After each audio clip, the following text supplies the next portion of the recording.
Welcome to the TrainRight podcast. I'm your host, Adam Pulford. Our first episode will be slightly different than future episodes because we're going to hear the story of how one man revolutionized the coaching industry as we know it today. That man happens to be Chris Carmichael, founder and CEO of Carmichael Training Systems. He's helped shape the landscape of how endurance athletes train and perform for over 3 decades, and he's not slowing down anytime soon. So let's hear more of Chris's story and where he sees the industry going into the future. Welcome to the show, Chris. Hey, Adam. Thanks for having me. Yeah, thank you. Well, before CTS, before you were a coach, before you were a bike racer and Olympian, there was simply Chris, a kid from Miami, Florida. And I know the story of why that's so influential on who you are today and everything that you've done. But can you tell our audience a bit more of why where you grew up was so important to the coach you are today? You know, I was really fortunate to grow up in South Florida, and mainly because of the Cuban population down there, and because of Fidel Castro coming in the late 50s, early 60s. Obviously, the big immigration to South Florida occurred. And, I started bike racing when I was 9 years old. That was 1969. And the Cubans loved bike racing. And I rode for the Cuban Bicycle Club, and there were probably 20 kids in my age group, that kind of 10 to 12 age group. And we would have training rides that would be every Tuesday and Thursday after school. And we'd ride from Coconut Grove over to Key Biscayne and back. And we had a coach who would follow us in a car, and he would teach us how to pace line, how to ride a wheel, how to echelon, sprints. He'd honk the horn and we'd attack, and just there was a really strong infrastructure of cycling in South Florida, and just about every weekend there was races, and there would be 30, 40, 50 kids out there in the 10 to 12 age group that were racing these criteriums, and it was just so cool. It'd be usually 10 miles or something for us, and having 50 kids out there racing, and they had a skill set to be able to ride in a small peloton of 50 kids. Just the bike handling skills that we learned and that I learned have helped me throughout my whole cycling career. And there's things that I learned then that I still use in my coaching today. And I remember this coach. He had a saying, and it was in Spanish, but it was something kind of translated to, where there was a wheel, there's a way. And the idea is, if you get on a wheel, who knows what could happen? And so always being able to follow a wheel. And that's really kind of the fundamental aspect of bike racing. And it doesn't really matter. I mean, South Florida is dead flat, and obviously wind plays a big role. But even in hilly, mountainous terrain, being able to follow a wheel, that's the great equalizer, is drafting. And being able to do it and know that there's a pocket there, and how to kind of negotiate and move through the peloton. So I was really fortunate to have that influence upon me at such a young age. And so, like I say, I still even use some of the sayings and the things that I learned way back in the late 60s, early 70s from those days in my coaching now.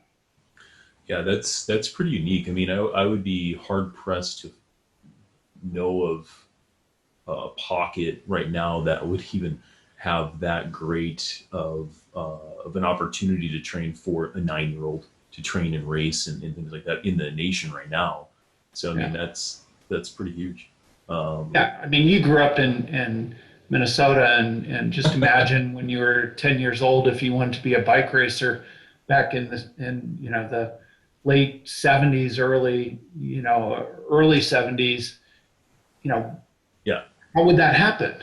It No, just, I mean, there were pockets of New York City, LA, Chicago, had a cycling infrastructure, but outside of that, you're pretty much on your own. yeah, we were just shoveling snow and cutting wood up there. No, no bikes. So, but what's interesting though is how you had that experience and that opportunity at such a young age, and then all of a sudden we're one of the team members for 7-Eleven, which is the great historic American team that really pioneered bike racing into the future centuries. So, tell us a little bit about racing on 7-Eleven and what that was like. I was most of the team members on 7-Eleven, we were on the national team together, and we raced national team events and raced over in Europe. And Jim Ockowitz, the founder of the team, and he I was selected to the team, and there's always a kind of a culture within the team that it was about winning, and it started as an American criterium team, and with guys like Ron Kiefel and Davis Finney and Greg Demjen and people like that, and it was like, hey, there was just a culture of winning races. Didn't matter whether it was a parking lot criterium where there were 30 guys out there, or whether it was a stage in the Tour de France. It was always about winning, and that culture was something that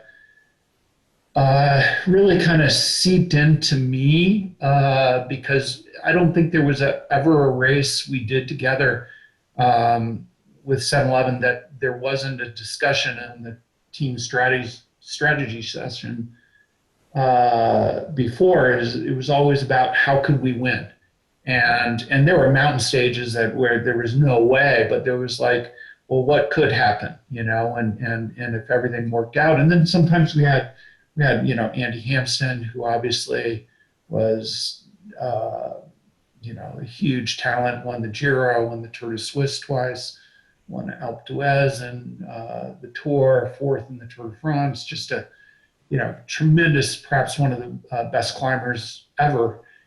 So we had him. We had Raul Alcala, who greatest cyclist ever from Mexico, won the best young jersey in the Tour de France, won time trial stages, just huge talent. And so it kind of didn't really matter what it was. It was always about kind of a plan of how we could win that day. And a lot of times we didn't. We got our butts kicked, but sometimes we did, and a lot of times we did when nobody knew who we were. When we first got to Europe, we were the Bad News Bears, we were like 6 or 7 of us, and nobody knew who we were. And it was very much a European sport. And when I say a European sport, I mean, it was, Italy, France, Belgium, Holland, those are a little from Spain, but that was primarily it, and it wasn't a global sport like it is now. And you had a few riders from the UK and some Australians like Phil Anderson and Alan Piper and a few others, but it was very much a Western European dominated sport. Right. So even as the landscape of bike racing was changing, in Europe, you were pioneering it with Team 7-Eleven. You were pioneering it from the United States here, but kind of at the height of your bike racing career, you had a massive injury. I mean, you broke your leg skiing, right? Mm-hmm. What was that like? Well, that sucked. No other way around it. It was just after that winter after racing the Tour de France for the first time, and me and a couple buddies, I was living in the Bay Area in the winter, and we went up to Mount Shasta, and we were going to do some backcountry skiing, some telemarking, and we went up this Jeep trail for about 20 miles, and then hiked in for, I don't know, 3 or 4 miles, and to where there's this bowl, and we were going to do some tele. And it was just after the first kind of, heavy snowfall, and so there was a lot of sort of exposed ground. And just as I got going, I turned back and I hit a rock and fell over, unfortunately. And it wasn't a spectacular crash at all. It was just a kind of a fluke, weird accident, and fell and landed with kind of all my weight on one leg, and with my knee bent at about a 90-degree angle, and so I broke the patella in half, and then split the femoral condyles, and then it compounded further up, and man, I was right away. It was incredibly painful. It didn't, at the time, it seemed like a great idea, but all of a sudden something like that happens, and it's like, and this was before cell phones, before obviously internet or anything. And so one buddy stayed with me, and the other had to retrace the route to get back down. So hiking back out, driving back down this bumpy kind of Jeep traily road, and to Mount Shasta, and they didn't have, there was no like kind of search and rescue, like Flight for Life or anything. So the EMT had to kind of do the same thing. Mm-hmm. So I was up there for a long time, and something like 14, 15 hours. And I really started having difficulty breathing because of fat embolisms that were developing in my lung, and when your big bones in your body break, the fat inside can be released, and because of the big displacement with it compounding, it was picked up by my bloodstream, and it was taking these fat embolisms to my lungs, and they were slowly starting to lodge in there, and I couldn't figure out what was going on, and why I was, having such difficulty after a while breathing. And so I was really fortunate I didn't have a whiteout of the lungs, and just sort of, you're fortunate to be alive. I was very fortunate to be alive, and so I had it repaired. Luckily, there was a great orthopedic surgeon who did a great job. Unfortunately, I lost an inch of leg length in my femur, and I think that was always, I came back to racing, and I signed a contract just with 7-Eleven. I renewed my contract with them for 2 years, like literally 2 days before this accident. And I was so fortunate because Jim Ockowitz had health insurance for all the team members, and it really would have financially crippled me if I had this accident at that age. I think I was 23 or something, and I would have been done, from a financial standpoint. And that's something with CTS. I remember that, and ever since I started the company and started getting employees, I've always been able to provide health insurance to the coaches that are full-time at CTS, and because I remember what happened there, and I never wanted something like that to happen to any of the coaches. So it was kind of a good lesson for me to learn that, and I carried that forth to CTS.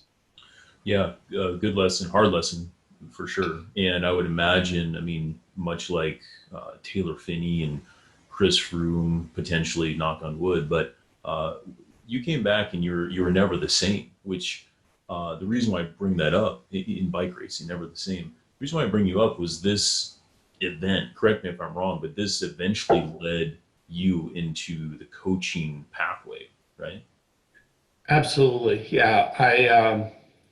I raced a few more years and went back to Europe with Team 711, and then my last year I was with Schwinn Wheaties, and I got a call from Yuri Manus, who was the national coaching director of the USCF, United States Cycling Federation. That was before US Cycling, and he was a famous cyclist from the kind of the Eastern Bloc, and he was from Czechoslovakia, and he won, you know, a lot of big. He asked me to get involved, and if I'd come out and work some development camps, and so these were for athletes who were coming up from the junior ranks, out of the junior ranks into the senior ranks, and that's how they were categorized at that time. And they were the best from the junior ranks, and they would go into, there was the national team program, but it was divided up. There was an A team and a B team, and these young riders would come into the B team. And he wanted to see if I'd come out and work some of these development camps, work meaning coach them. And so I didn't really have any thought about that, but I remember asking my dad what he thought, and he said he didn't know much about bike racing, but he said, it seems like you have a PhD in bike racing, and it'd be good to give something back to the sport, which has been pretty good to you. And so I did it, and really enjoyed it, and felt like I had an aptitude for coaching. Yeah, no, it seemed like it would be a good fit, but what would be interesting is having that perspective, because I mean, coming straight from the pro ranks, I mean, very highest level of the sport, you probably had some unique views, opinions, and insights on what needed to change for Team USA, for the national team. So as a coach, what were some of those things that you implemented right away? Well, the national team program was kind of it was kind of the dark ages. Yeah. It in '84 and the years leading up to 1984, the Olympics in Los Angeles, the head coach was Eddie Borshevitz, or Eddie B, and kind of the founder of, in essence, the national team program. And he was a really good coach, and he worked with me. And when he first came in, I was on the Junior Worlds team, and there was really like Ron Kiefel was on that team, myself, Greg LeMond, Jeff Bradley, and Eddie really kind of focused on the young athletes instead of the established ones. So he kind of focused on my generation and this generation I was part of, and so there was a lot going into the Olympic Games in '84. There was a lot of technology that was driven by the people that Eddie recruited into the national team program, like Dr. Chet Kyle, Dr. Ed Burke, many others, and they pioneered skin suits, they pioneered disc wheels, bullhorn handlebars, all kinds of things that had never been really used before in cycling. So, and then Eddie left after, I think, before the Olympics in '88, and the national team program kind of went into this dark period where the only people in it really didn't have much of a background in cycling, at least not at the elite level. And the athletes, they lost the trust of the athletes in the program. And so that was really one of the things that when I came in, was building trust back in the program, credibility back in the program, and also wanted to create a team environment, because had very much become so individualized, and that the national team, there was no team. It was just individuals grouped together going out and doing their own thing. So those were the things that I focused on just as I started. Yeah, no, it's interesting. And how did, let's just say, that winning as a priority, or that winning culture from Team 711 and even how did that apply to you as a coach when you came on board as national team coach? Yeah, it was important. I mean, like I said, the fact of my background coming from racing the Pro Tour over in Europe, racing for Team 711, I had credibility with athletes right away. And I knew that was kind of almost the easy part, but you've got to do something with it. That alone isn't going to be enough. And so creating a team environment was important. And because that's kind of the first step is just like, hey, we got to be bigger than just ourselves. And that's what a team allows you to do is make it kind of bigger than just you. And so kind of creating that, and then you could have discussions and you could have, how were we going to, what were the goals for this event? What were the goals for this race? And I would push them. And I remember initially it was like, well, let's just hope we can finish everybody, and or let's hope we get somebody in, the top 20. And I would push them. And I really, is that what we're going to be satisfied with? Is to finish? Is we're the national team? We're the U.S. cycling team. Are we just going to be satisfied getting us all to the finish line? Don't we want to achieve something more? And slowly I'd push them to higher and higher levels of achievement. And when we did it as a team, it mattered so much more because it wasn't just about how you could do it. It was like, okay, it's not just about me. It's about maybe there's one of my teammates that can do this, and how am I going to help them? And so, and once you start getting that, everybody rises to a higher level. Once you kind of start getting some success at a level, and we had such great athletes, I mean, the talent then was just tremendous, and you really didn't need to be a rocket scientist to see, the level of talent in that generation. I mean, there was George Hincapie, Bobby Julich, Lance Armstrong, Darren Baker, Chan McRae. I mean, these guys were really good, and we were really fortunate. I was fortunate to be able to work with these, but we needed to kind of build that sense of team and that there was a greater purpose, and that when you rode for the national team, it meant something more than riding for your trade team. And so those were the things that I focused on, and bringing this winning culture in, and that ultimately we should be talking about how we're going to win the race versus are we going to finish. And so I think that culture slowly started to develop. And it's not just talking about it. You have to, all your actions have to show that. So we established, me as a coach of the team, I wasn't going anywhere. Had a soigneur before they would, soigneurs and mechanics would rotate in and out with athletes.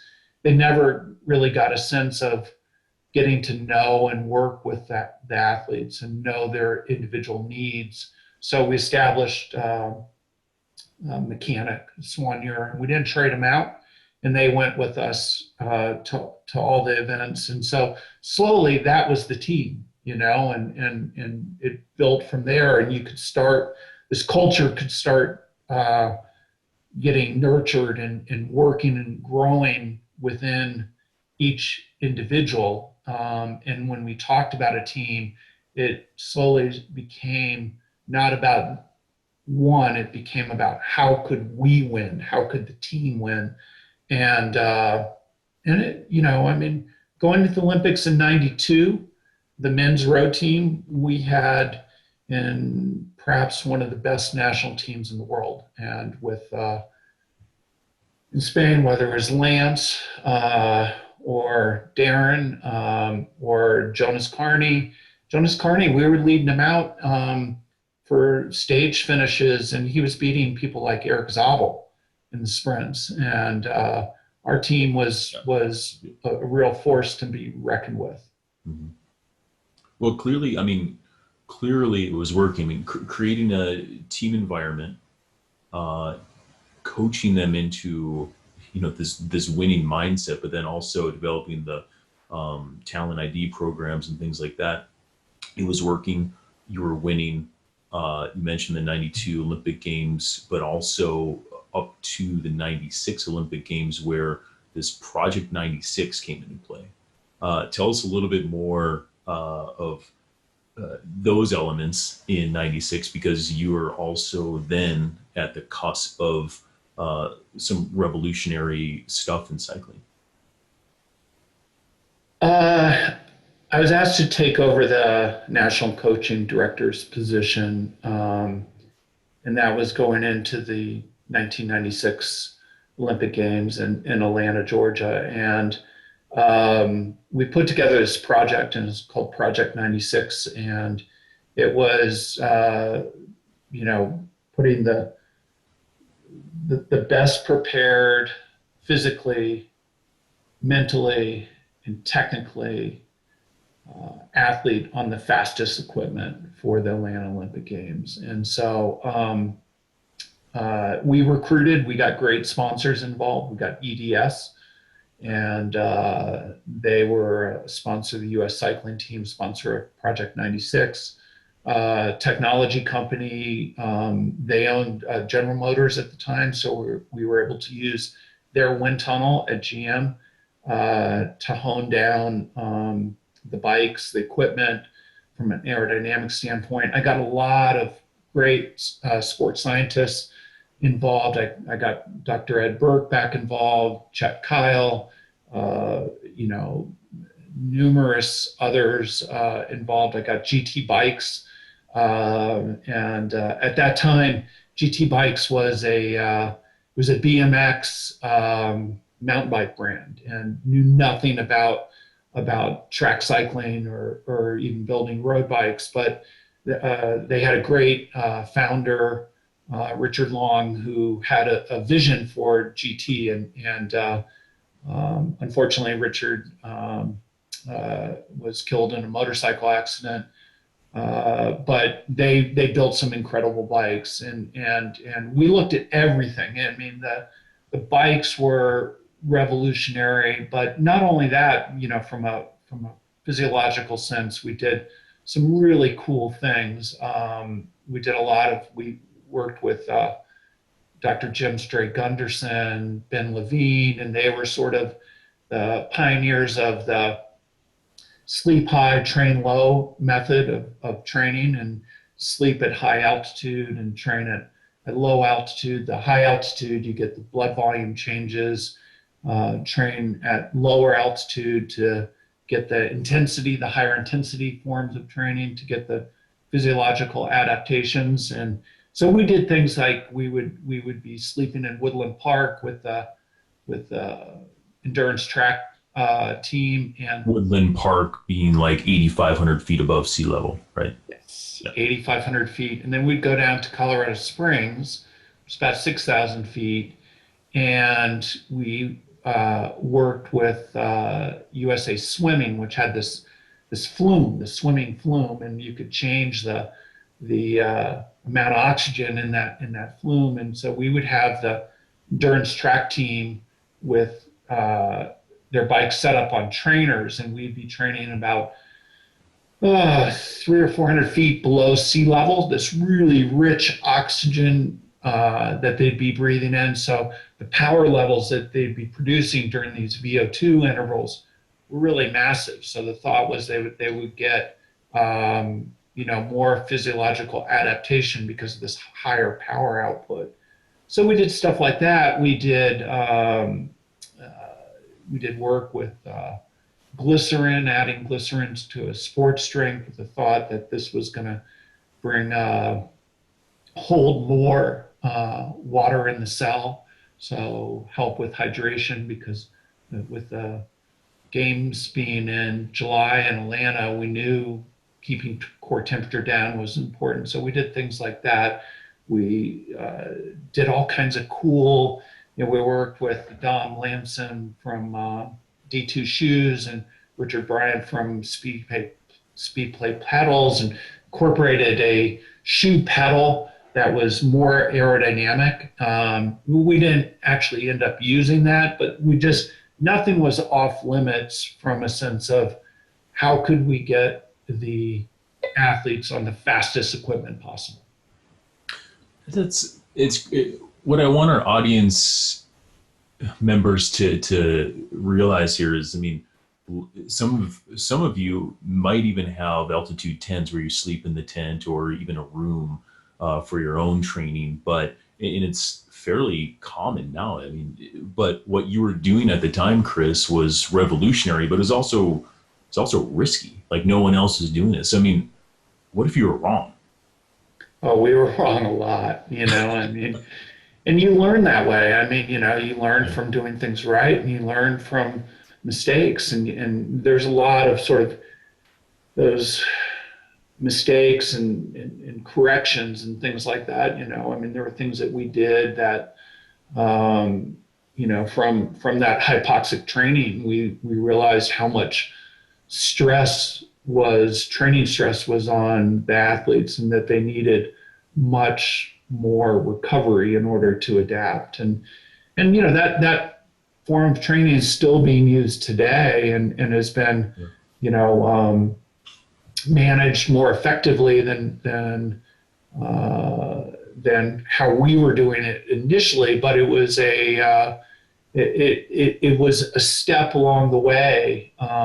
We did a lot with power meters. At that time, the only power meter was an SRM, and we collected all kinds of data from stage races, from training, we went out and test events on the Atlanta mountain bike course with the athletes going into the Atlanta games, and the test events, and looking at the power profile from the mountain bike course, and that had never been done before, and so we were on the early stage of all that, not really knowing all the answers. And as you kind of got one answer, there were so many other questions that came up, and that's the way it should be. And so we pioneered a lot, made some mistakes for sure, and but I think it was the first step of getting the U.S. cycling team back to a high level like it needed to be, and we can see where it is now, and the team did incredibly well at the World Championships in England this last year, and so and I think that it's all these sort of incremental steps that each person plays a role, and then they step away, somebody else picks it up, looks at it, and says, oh, Carmichael and his group, they did this, and this right, but they made these mistakes, and we're going to make it better by doing X, Y, and Z, and they keep going, and then the baton gets handed off to somebody else, and they just keep raising it. But it's that critical eye at how you can improve performance is what's important, and we gave that critical eye back to the U.S. cycling team. Yeah, and it's interesting to hear. You mentioned you had a lot of firepower in that squad at the time, that generation being brought up through the ranks, and that they had some raw talent, but they also needed the coaching and the development. One of which was Lance Armstrong. I mean, what was a young Lance like when you first met him, transitioning from triathlon to bike racing, right?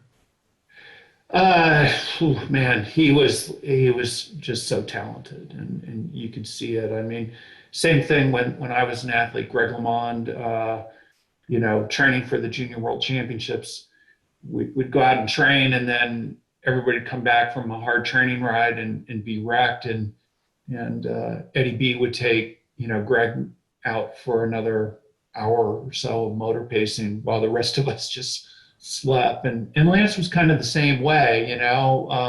He didn't know how to race his bike. He was a triathlete, didn't understand the dynamics of drafting either. He would take off, and win solo, or, he'd get caught and, nothing. And so he needed to really learn how to race his bike and the dynamics of bike racing, and the importance of letting the wind, the terrain, the distance slowly weaken up your opponents, and instead of you kind of by brute force taking over. So it was initially teaching him, like the good example is the first World Championships we went to in Utsunomiya, Japan in 1990. He did everything that I told him not to do in the race, and he took off on the first lap solo, and he led, and he had like 3 or maybe even 4 minutes after that halfway point. And this was when there was the East Germans, the Soviets, the whole Eastern Bloc, and they were the strongest. And then they started realizing this guy's going to potentially ride away and win the World Championships. And they got organized and split everything up, and Lance ended up, I think, finishing, maybe 11th or something, or 10th, or I don't know, something like that. He probably could have won. He probably could have won the Worlds if he just had been ridden a little smarter. But that was sort of the initial step that I used as an opportunity to have him start to believe that what he could do in cycling and his power, how it needed to be harnessed and channeled, and then he'd really kind of be unstoppable. Yeah, well, I mean, seemed to have worked pretty well. I mean, he was winning at a pretty high level really, really quickly, along with his teammates. But as a coach, what was it like to work with that talent and see that success just grow and grow? Lance, obviously, he was, he's smart. He's a fast learner. He's got a lot of really kind of really competitive street smarts that it doesn't take long, like he'll get beat, but he'll learn from that. And the next time it won't happen again. And the great thing about Lance is he grew the talent of everybody else, or the expectation of everybody else. As he started having success, then everybody started realizing on the national team program, well, if he can do it, he puts on his pants one leg at a time, just like me. I can do it too. So it was, Lance, Bobby Julich, George Hincapie, Jonas Clarney, everybody started kind of pushing that ceiling up. And that's what's great when you have one kind of diamond, they raise everybody else up. Yeah, iron sharpens iron, so to speak. But just to dive in, like straight to it, I mean, the other, questions kind of around Lance Armstrong, doping. We know his story today. It's kind of all out there in the open now, but what's your story? Well, unfortunately, cycling has a rich history of doping, and it didn't start with Lance. And I don't work at that level anymore in cycling, and I'm pretty sure it didn't end with Lance. And it's just been part of the culture for many years. And I think, we all know the story. Lance was doping for his Tour de France wins, and there's really no way when you gotta really look at it and just say there's doping's wrong. It's just wrong, and nobody should do it, and it's just wrong. And it gets more complex when the infrastructure isn't there to support sort of racing clean. And at that time period, the infrastructure really wasn't there to support that, and that's where this question becomes more complex because you had a drug, the first drug, erythropoietin, that really answered the fundamental aspect for performing better for endurance sports, and it was undetectable for many years. You also had no independent agency, managing enforcement like you do now with WADA. And so, it became so corrosive. And that's the reason why it went on for so long is everybody else, yeah, Lance was doped up, but all his other opponents were as well, and nobody could raise their hand and say,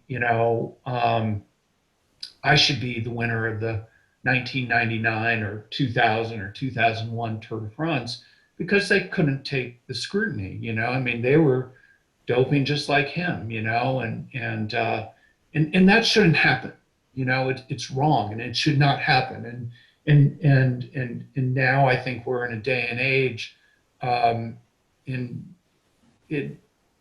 the fall of Lance, the hopefully the good side of it is that this isn't happening like it was. And probably doesn't, I imagine doesn't feel too good for Lance to go through all that. But I know if for myself, reputationally, I was hurt by it. My company was hurt by it. But it's really, it's worth it if it made the sport cleaner and created an infrastructure that made it much more challenging for doping to become so ingrained in the sport. And so that when there's another Lance Armstrong, he's not wondering like, oh, this is just the way the game's played. I'm not going home.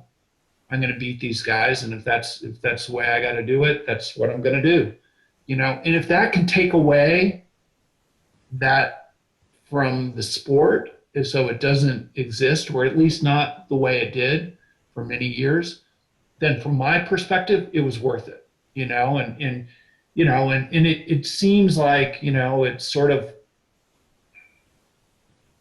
it took the fall of perhaps the greatest, the greatest cyclists, one of the best athletes ever. It took his fall to be able to make the sport cleaner. And I'm hoping that that's the case. I believe it is, and much more so than it was. And so if it took the fall of that type of athlete, then I think it was worth it. I will say that I can't, in my view, Lance won those 7 tours. And if there wasn't doping, I think he would have been a Tour de France champion for sure. Whether he would have won 7 or what, I'm sure he would have won the Tour. I told him he was going to win the Tour when he won the Settimana Bergamasca 1991. I think I was the first person to tell him that. And I also told him he shouldn't come back. And when he retired, I think I was the only one who said you shouldn't come back. And anyway. Yeah, no, it's interesting to hear those stories. And I mean, those are the early 2000s, some of those the dark periods in doping, but also Lance was winning. You were traveling a crap ton, and with all the travel, with all the victories, with all the success, you were still a husband, you were a father, and you had this crazy idea to start a coaching company. How the hell did you do that? Yeah. Well, I was younger. I had a lot more energy. Yeah. I realized when I left the U.S. cycling team that really the only coaches that were making a living at it were the coaches, the national team coaches, and there was like 6 of us, 7 of us, and that was it.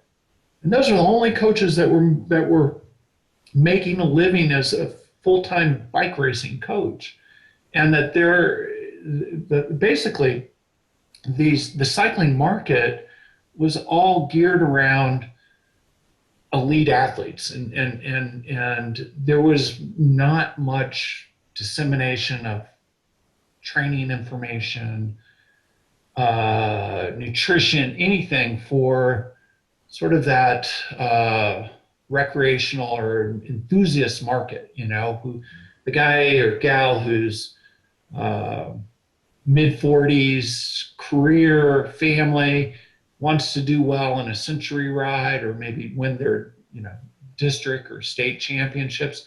Nothing was in place to help them. It was always about like, how, elite cyclists. And so I believe that we all like being carpenters, meaning we all like building things. And so had this idea to build this coaching company, and really because coaching feels so good, and it just you're helping people, you're transforming people, you're helping them reach the goals that maybe they didn't ever think that they could reach. And ultimately, it always feels better to give than to take. And if you break down coaching to its purest sense, that's what it's about. It's about giving and not taking. And really, that's why I started CTS. Yeah, I mean, coaching, obviously I've been doing it for quite some time as well. And what keeps on bringing me back to it is that impact that you have on helping somebody better their life, better their lifestyle, helping to improve their performance. And it's, you did so in a factor that multiplied that effect out. It's pretty incredible. But I want to go back to like the start of the company, because the technology you were working with at the time, I remember a story of you saying, yeah, we were faxing George's heart rate files back and forth. And I think I can do this for the amateur athlete. What was the company like then versus now? Oh man, it's changed a lot. The technology has changed. We started, and that's how initially we did it. We would, fax. That's So you could also do clip art of heart rate files and some SRM power files, but there was, this is remotely, so we developed our own kind of web coaching platform. It was called the blue tool, and then became the white tool, and then became like the clear tool and the red tool, and each generation. And then we realized that Training Peaks was better, and we needed to go to their platform, and so we dropped what we were doing, went to their platform, and it was now how you can slice up device data and look at it and see it and be able to recognize where improvements can be made is so much more powerful. And perhaps one of the greatest technological achievements is the power of the software now for looking at data and looking at device data and athletes, and be able to see how a coach can manipulate this and make their athletes better. And it takes a lot of the guesswork out. And like any good technology, as it answers one question, there's many new questions that come up, and you kind of keep ticking those off. So companies continue to change, but the core remains the same.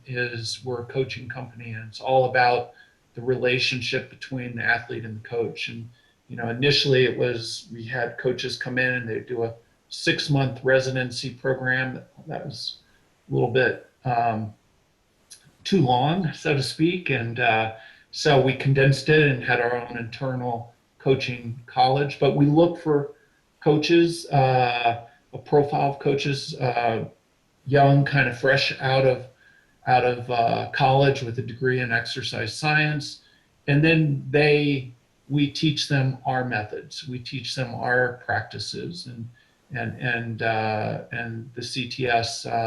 CTSize them, and that hasn't changed. So I like to call it Carmichaelizing them, of which I was a little rough around the edges when I came in, but the Carmichaelized process really knocked those rough edges off. yeah, we don't we like. I mean, you're the perfect example. Coach Adam is you came with a background in exercise science, fresh out of school, not a cycling background, but you were a wrestler and physical education and all that, and you had all the right stuff, and that's what we look for. And we don't look for an established existing coach. We want to be able to make sure we're educating our coaches in the way we want to have things done. And there's many ways from point A to point B. We're not saying ours is the only way, but we know it works, so that's what we focus on. Yeah, you mentioned, we talked about the technology then versus now, but where do you see the technology going? Because it's going at a rapid rate. But with your experience, I mean, over really 4 decades of racing and coaching, where do you see things like artificial intelligence, things like And that's a great question. AI is starting to migrate and move into cycling, and there's, I think in time, it's going to be part of the tool set that a good coach uses in working with their athletes.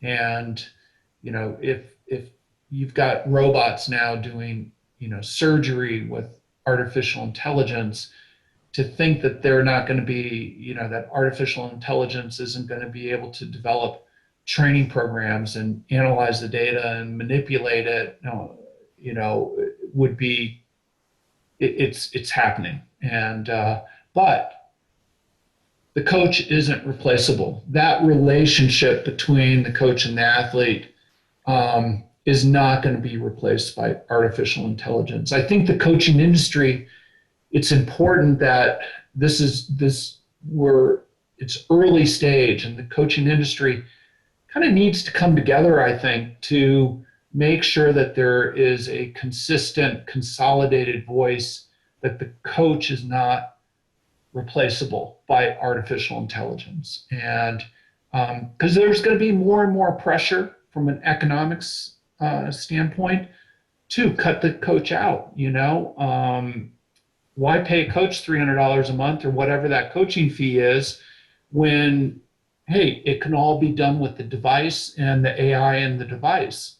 And device manufacturers they recognize this, and that the coaching industry, AI could be a threat or it can be a great opportunity. I think it's an opportunity, but we also need to make sure that we understand that that voice is consistent, that the coach is not replaceable.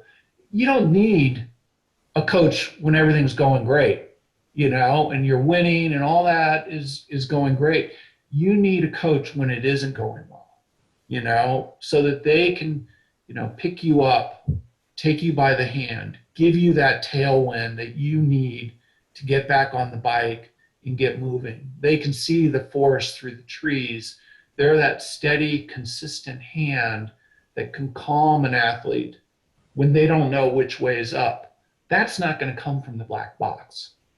There's no black box out there, no artificial intelligence that's going to give what a coach can do when that athlete is challenged to their core, not knowing where to turn, whether it's, I got cancer, you had a bad injury, you're just, for whatever reason, you can't get out of your own way. You were killing it 2 months before, and now you're dead flat.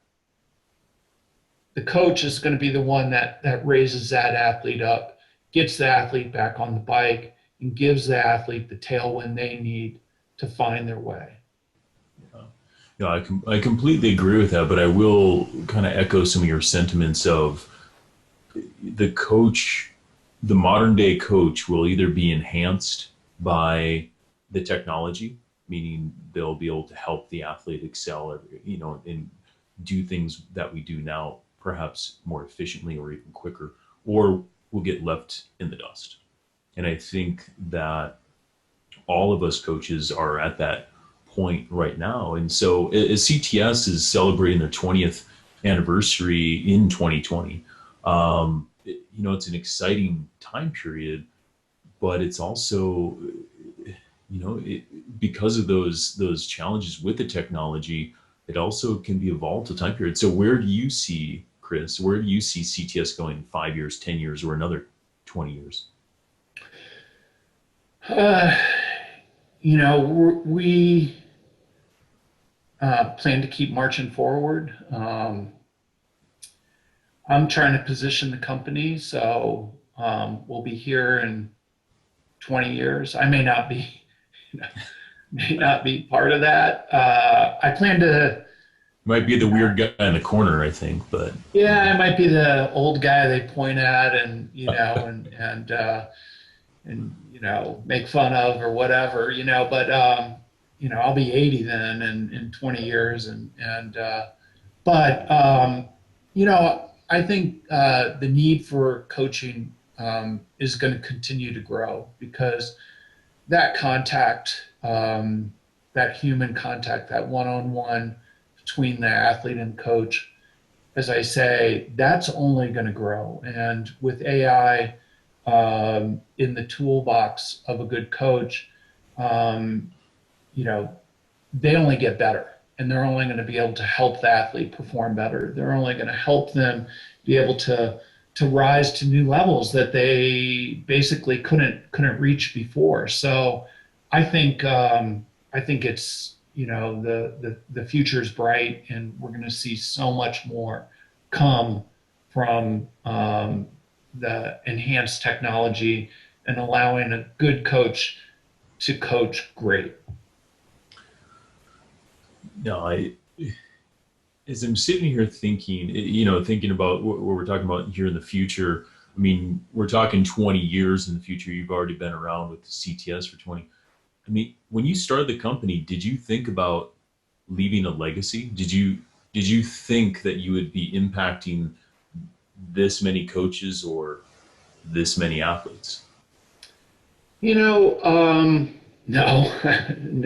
absolutely not. But I think that's one of the great things is that we develop great coaches, and it spreads, and we've developed hundreds of coaches, and many of those coaches remain at CTS, and some have gone on and continue to coach great. And but we played a great role in developing those coaches, and that feels good. That's what I like. Jeff Pierce, who works for the U.S. cycling team, is kind of head of U.S. cycling team. He told me a story where he was talking to Gary Sutton, who's their endurance track coach. I don't know Gary very well, but he said, Jeff, we were teammates on 7-Eleven, and my house, and we're neighbors, and he was coming over for a glass of wine. He said, hey, I'm going to go have a glass of wine with Chris Carmichael. And he said to Jeff, he says, wow, that guy's developed a lot of coaches. And Jeff shared that with me, and it really made me feel good, because to be sort of recognized by your peers always feels good. And that was nice, and we have developed a lot of great coaches and helped many athletes along the way, thousands of athletes, and reach goals that they never thought they would hit, or even capable, even thinking of. So, and as I said, really ultimately, when you're coaching, you're giving, and as I like to say, it always feels so much better to give than to take. Yeah, no, I like that. And I think, I don't know if I've ever told you this, Chris, but I was, and this kind of goes in hand with the legacy aspect, but I was at a USAC conference, USA Cycling Level 2 coaching conference, I believe, and the education director at the time, who I knew he wasn't a big Chris Carmichael fan, um, Imagine but that. imagine that there's one or two out there. But what he said, and I was a young coach, so it impacted me quite well, and it affirmed what I was doing and where I was at the time. But what he was standing up there, it's maybe 250, 300 coaches, and he said, like him or not, you all have one man to thank for being here to help you coach the way you do, and that's Chris Carmichael. And for me, I was just like, as a coach, I was like, okay, I'm part of something bigger here than I thought. And, I think in terms of that legacy, I mean, you didn't even have a thought of it when you did start the company, but, it's there, when we're talking about where it's going now. So for what it's worth, thanks for starting the company. Well, Adam, you're the prime example, coach. You know, you've uh, you've been with us for many years now, and you've helped thousands of athletes, and you're what it's about. The fact that we can help develop a coach like you, and you make a living at this now, and you're helping hundreds of athletes reach their goals. And thank you, Adam, for trusting in CTS and for being part of this. You're a prime example of what we're about. Thanks, Chris. It's been a wild ride, lots of ups and downs, but like you said, you're giving so much, as a coach, and that not only feels good, but it's it's right while you're doing it. So it's been great. All right, Chris. Well, we covered a lot today, and you've covered a lot in your life. I mean, bike racing since age 9, all the way to being at the highest level of the sport as an athlete and as a coach, starting your own company, and now here at age 60, we're talking to the coach of coaches, Chris Carmichael. And what I'd love to do now for our audience is to ask 3 questions, basically 3 takeaways that they can start implementing into their training and their life to help themselves achieve their goals. So if you're ready for it, Chris. Let's do it. Cool.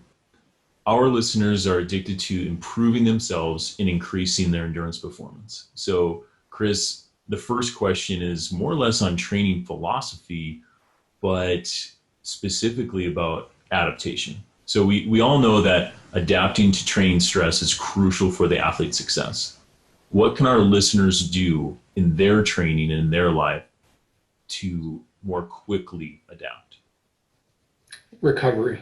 When you have a hard workout, allow yourself to recover. That's where you adapt. It's all in the recovery is where your body adapts. And what is adaptation? To break it down as simple as you get faster, you get more powerful. And, those are the things that you want from adaptation. So you finish a hard workout, make sure you get off your legs. If you've got compression boots, put those on. Make sure you've got a good carbohydrate drink in you as quick as you can. Replenish those carbohydrates that you burned when you're out there training hard.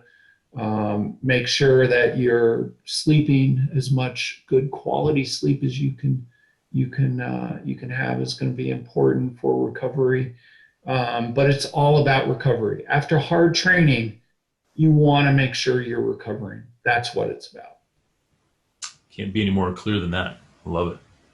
Okay, so speaking of those hard training days, on intensity, here's the second question. If an athlete is crunched on time, what recommendations do you have to get the most out of their training session?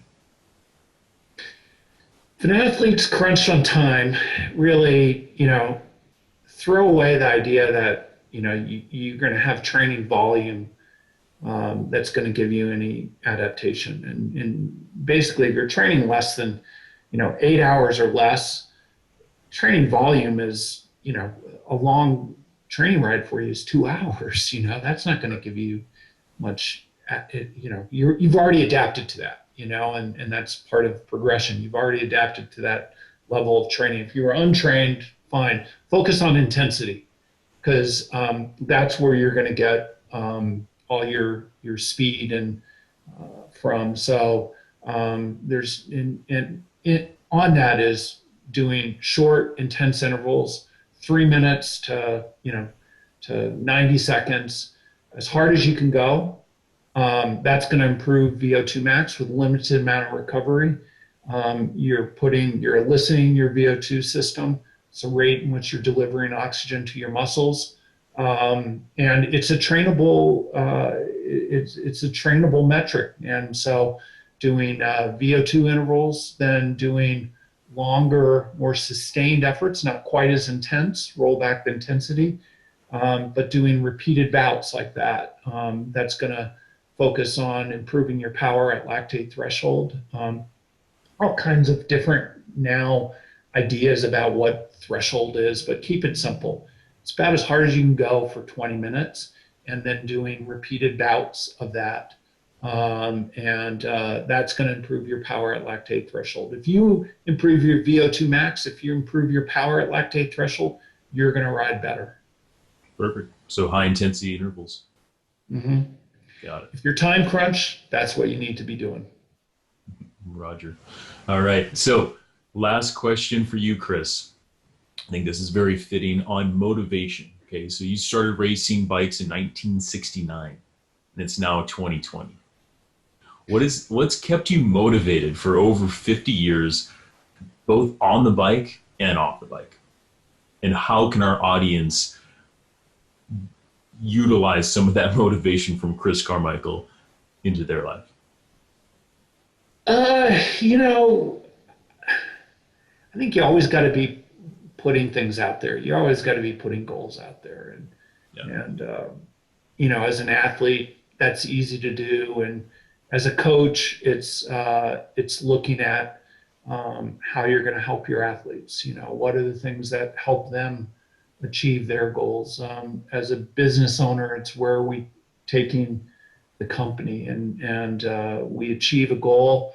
Take some time to recognize, and if you do reach a goal, allow yourself time to enjoy it. Relish when you reach a goal. If you too quickly set another goal, it's like you're always thirsty, and it doesn't mean much. And if you set a goal, it should be something that you should wonder if you can actually do it. That's sort of my witness test for it, is like, wow, I don't think I can really do it. Well, then you've probably set it at the right level. For myself, there's always bucket list things that I'm putting out there. I want to do Ride Divide, and that's from Banff, Canada, down to Antelope Springs, New Mexico, 2,775 miles or something like that. It's self-supported mountain bike race down the Continental Divide.